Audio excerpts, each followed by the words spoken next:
Let's start. Baay'ee akkana hin godhinii, hin tuqinii, kanaaf kan kana fakkaatan guyyaadhaa gara guyyaatti ni jenna.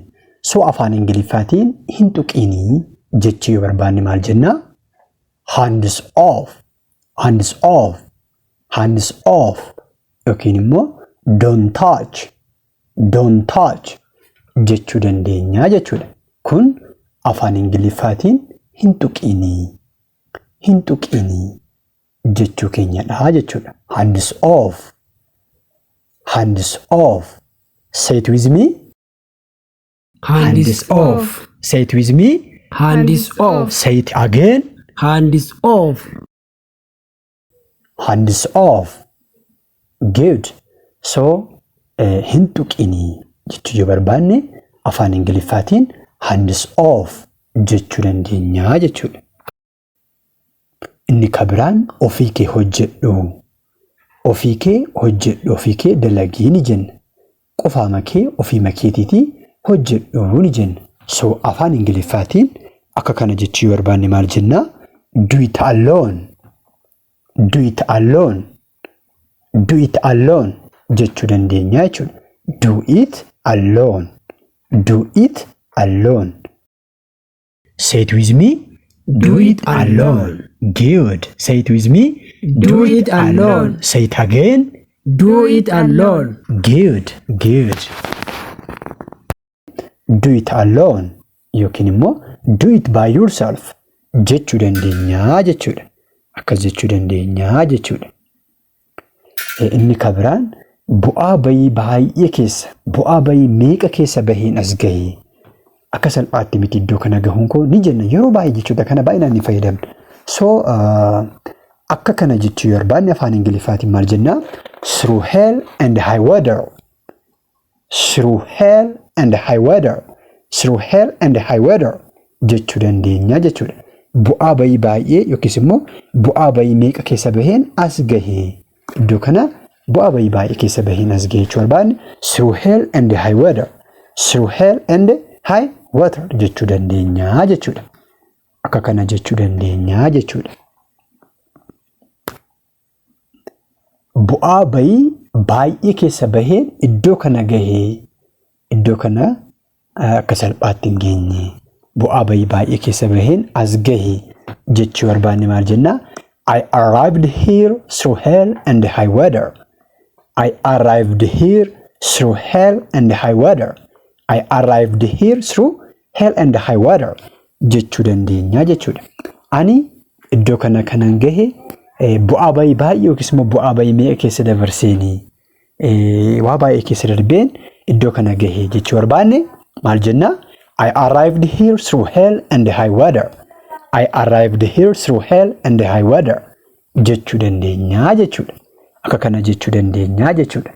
Mee isin immoo afaan Ingiliffaatiin ani barnoota koo bu'aa bayii baay'ee keessa baheen xumuree akka salphaatti barnoota kana in xumuree ani giraajuweeti gochuun koo yookiis immoo xumuruun koo bu'aa bayii baay'ee yookiis immoo chaalenjii baay'ee keessa darbeenii jechuu yoo barbaanne afaan Ingiliffaatiin maal akka jennu deebii keessan komentii jala nuuf kaa'a.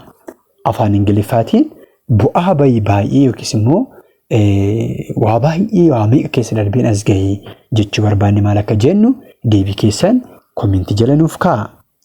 Leave your answer in the comment section. Leave your answer in the comment section.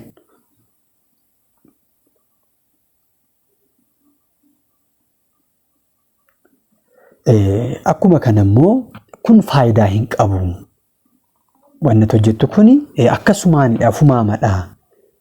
Ofumaatii ni jenna yeroo baay'ee. So afaan Ingiliffaatiin kana jechuu barbaanne expressionii kana fayyadamne hold a water, hold water, hold water jechuu dandeenya jechuudha. Kana jechuun bishaan qabu jechuudha. Bishaan kan qabamne humna keessan iyyuu beektu. Kana jechuun hooma ofumaamadha, akkasumaanidha jechaa jirra jechuudha. Expressioniin kun hold water, hold water jechuun faayidaa hin qabu akkasumaanii ofumaatii jechaa jirraa jechuudha yookiis immoo akkasumaanidha jechaa jirraa jechuudha. Hold water fakkeenyaaf dubbiin kee ofumaatii dubbiin kee akkasumaanidha hin fudhatamu jechuu barbaanne hold water kana fayyadamne maal jechuu dandeenya? Your speech doesn't hold water. Your speech doesn't hold water. Your speech doesn't hold water jechuu dandeenya jechuudha. Dubbiin kee akkasumaanidha. Dubbiin kee ofumaatii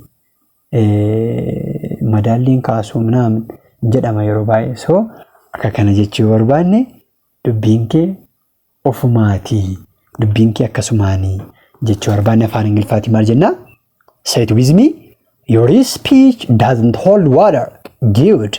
Your speech doesn't hold water jechuu dandeenya jechuudha. Akka kana jechuu dandeenya jechuudha.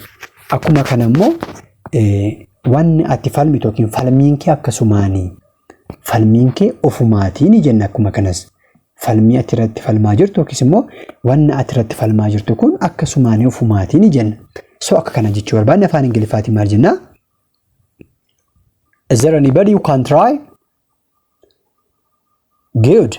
Your argument doesn't hold water. Your argument doesn't hold water. Your argument doesn't hold water.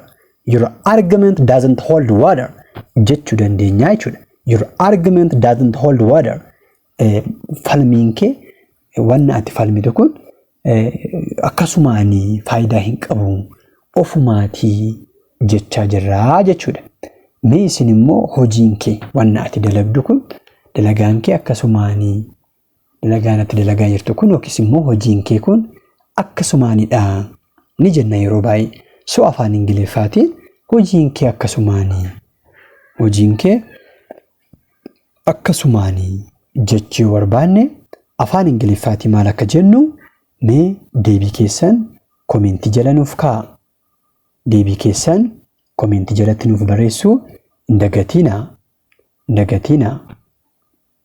Hojiin kee akkasumaanii ofumaatii jechuu yoo barbaanne maal akka jennu deebii keessan komentii jala nuuf kaa'a. Har'a galgala kana yookiis immoo guyyaarra yookiis ganamarra dhaabbannee galgala kana har'a galgala akkasan godhaa ni jenna. So afaan Ingiliffaatiin akka kana jechuu yoo barbaanne maal jenna?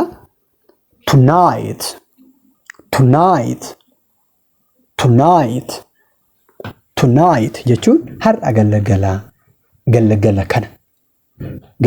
kana jechaa jirraa jechuudha. So har'a galgala jechuu barbaanne afaan Ingiliffaatiin maal jenna? Tonight jechuu dandeenya jechuudha. Say it with me. Tonight. Good. Akka kana jechuu dandeenya jechuudha. Fakkeenyaaf ani galgala beellaman qabaa. Ani galgala nama faana baluu faana beellaman qabaa ni jenna. So in general galgala kana beellaman qabaa. Har'a galgala beellaman qabaa jechuu yoo barbaanne afaan Ingiliffaatiin maal jenna? Tonight kan jedhu kana fayyadamne maal jenna? Tonight I do have appointment. Tonight I do have appointment. Tonight I do have appointment. Galgala kana beellaman qabaa. Ani galgala kana beellaman qabaa jechuu yoo barbaanne akka kana jechuu dandeenya jechuudha. Tonight I do have appointment.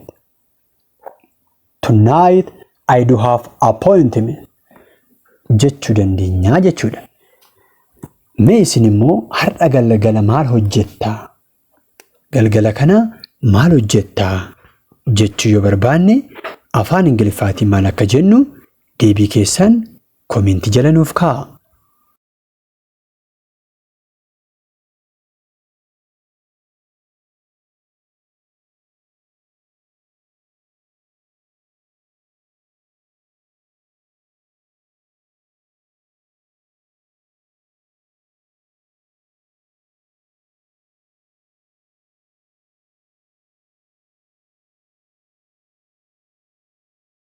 jedha.